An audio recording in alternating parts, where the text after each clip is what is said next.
When you grasp the fact that Christian missionaries, Muslim Imams, rode in the same wagon with the colonizing and enslaving soldiers who were sent by Europeans and pale Arabs, you will start to question the value of Christianity and Islam.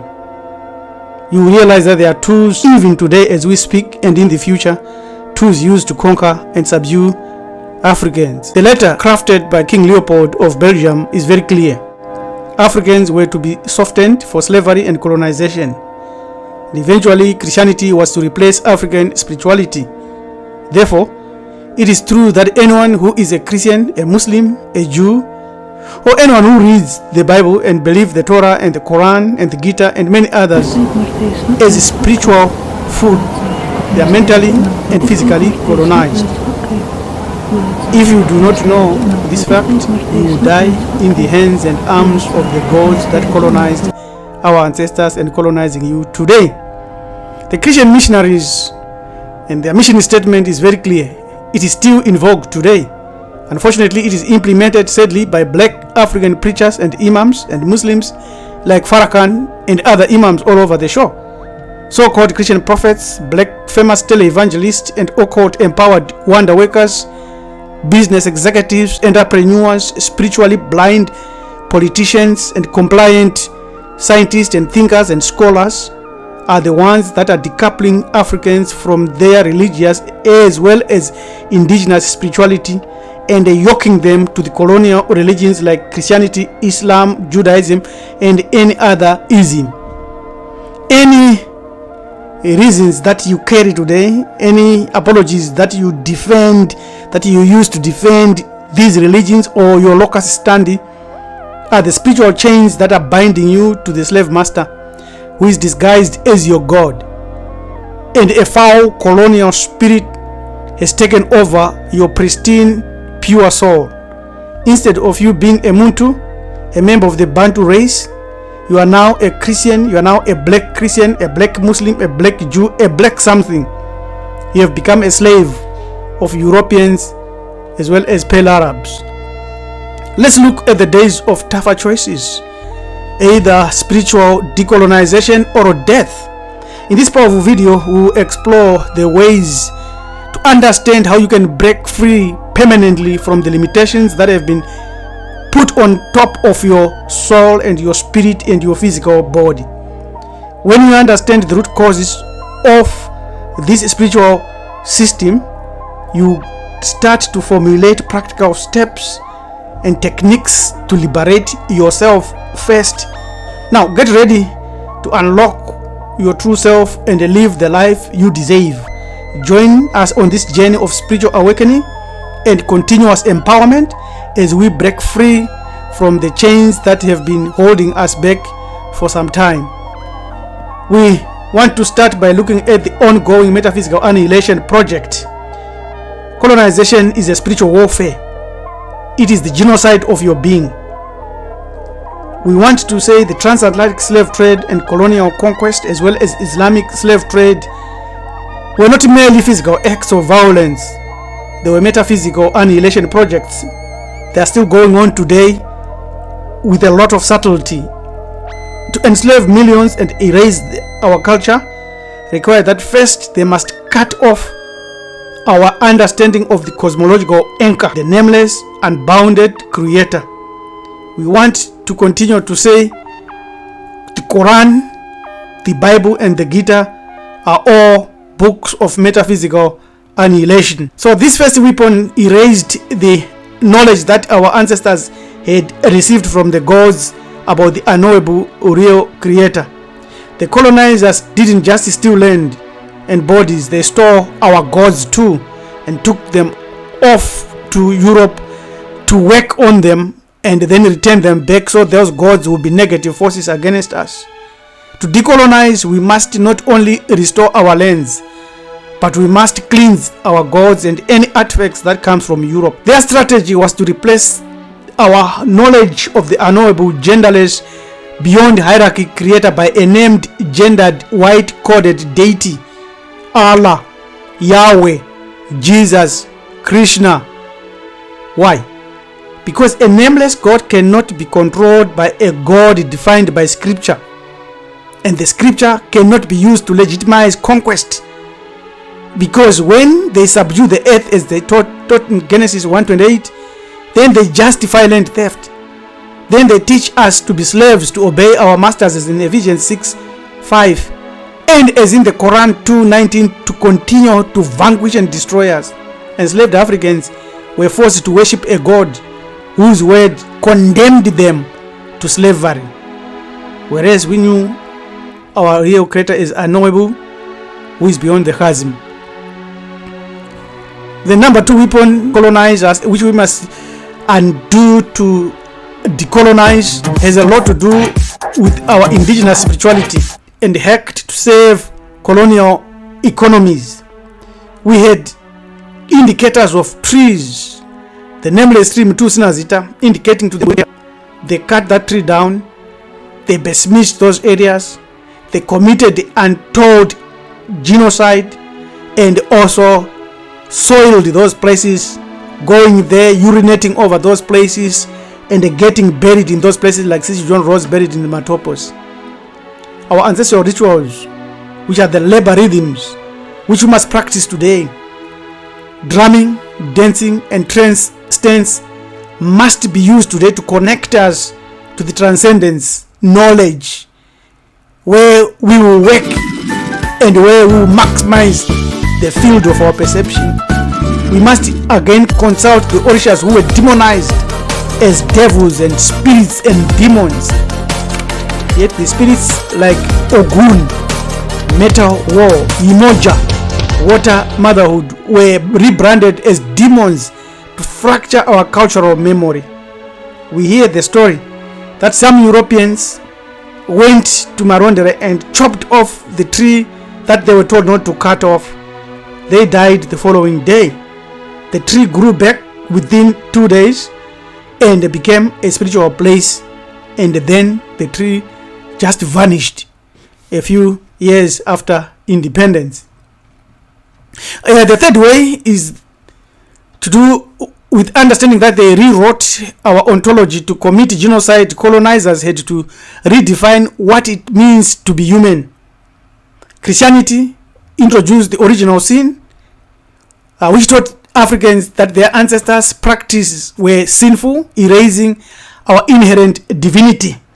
So we must know that there is no original sin at all. It's a fallacy. And also, we are not cursed.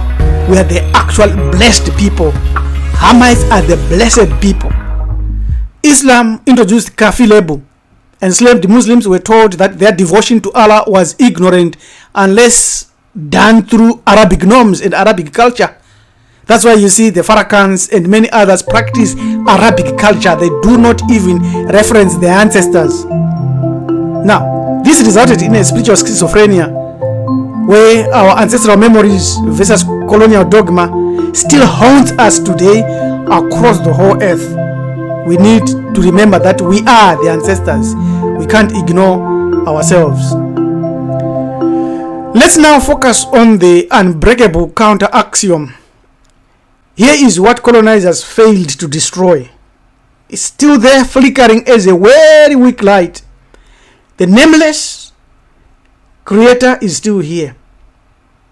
The nameless creator's knowledge is always there, quietly.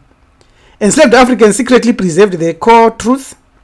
The divine cannot be owned.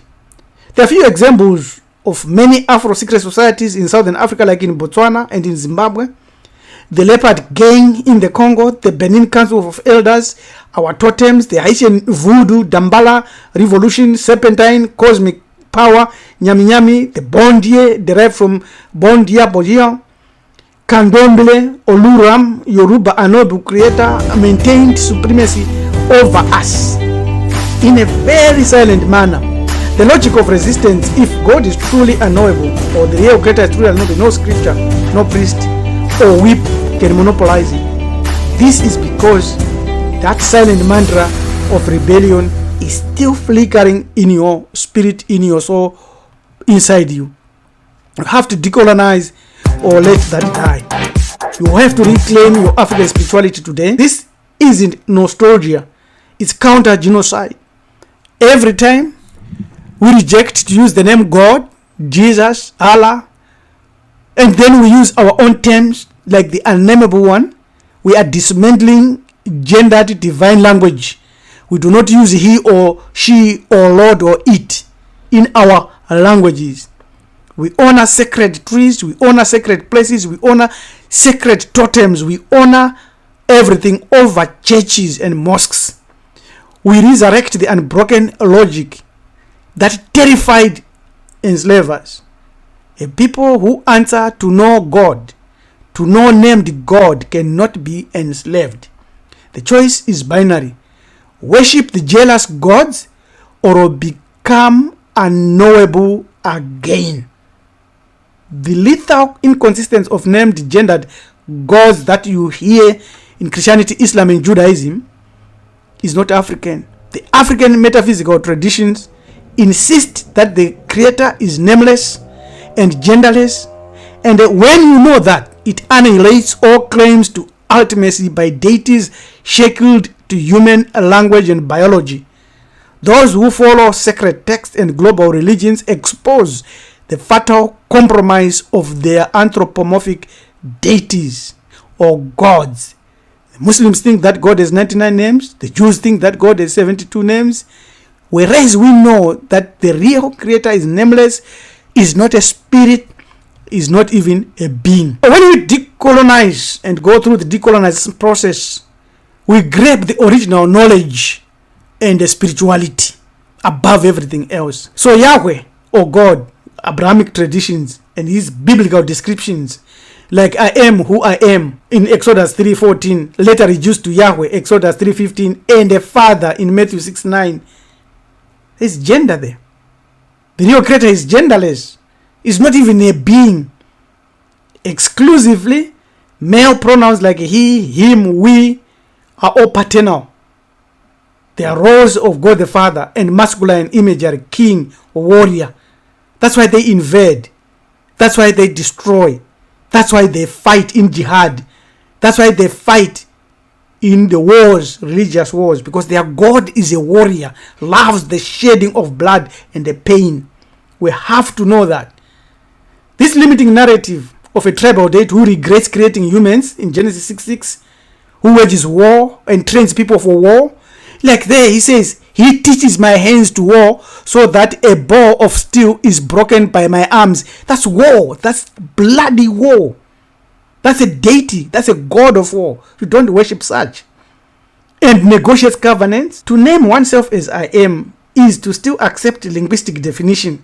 A truly transcendent source cannot engage in semantic wordplay without collapsing into the realm of the knowable. Male pronouns and roles further chain Yahweh to human social hierarchies and biological sexual levels. A laughable reduction if we think that Yahweh is the universal creator of all. Same thing with Islam. Their Quranic description of Allah, derived from Arabic al-ilah, the God. There is gender in the Quran. You read, he begets and is not begotten. 1, 1, 2, 3. There is limiting narratives anchored that he wrote a book, that he wrote commandments, that engages in dialogue with angels. Therefore, a genderless God using male grammar is a contradiction. Language shapes perception. To use huwa is the infect and use of a divine human duality, male and female. A creator who speaks in Arabic. Therefore, Islam is not a natural African religion. Stop following Islam or Christianity or Judaism. Same with Krishna, where their religion labels us and puts us at the lowest level ever. Krishna is literally described as the dark one, an avatar of Vishnu who is named in hymns and has about 1,000 names, is a male. There's a limiting narrative there about Krishna and his subordination to the impersonal Brahma.